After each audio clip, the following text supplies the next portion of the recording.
we're talking about the corruption in the NHL Players Association. One of the guys who got me into the story was a famous player from the Toronto team in the 60s by the name of Carl Brewer.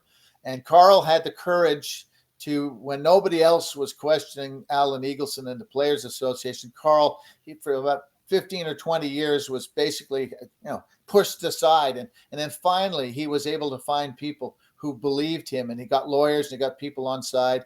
And eventually Eagleson went to jail, and Carl was responsible for so much of that. And I so admired his courage and his persistence. And, in those years, obviously that was a story that I was wrapped up in. I was invested in seeing it come to an end.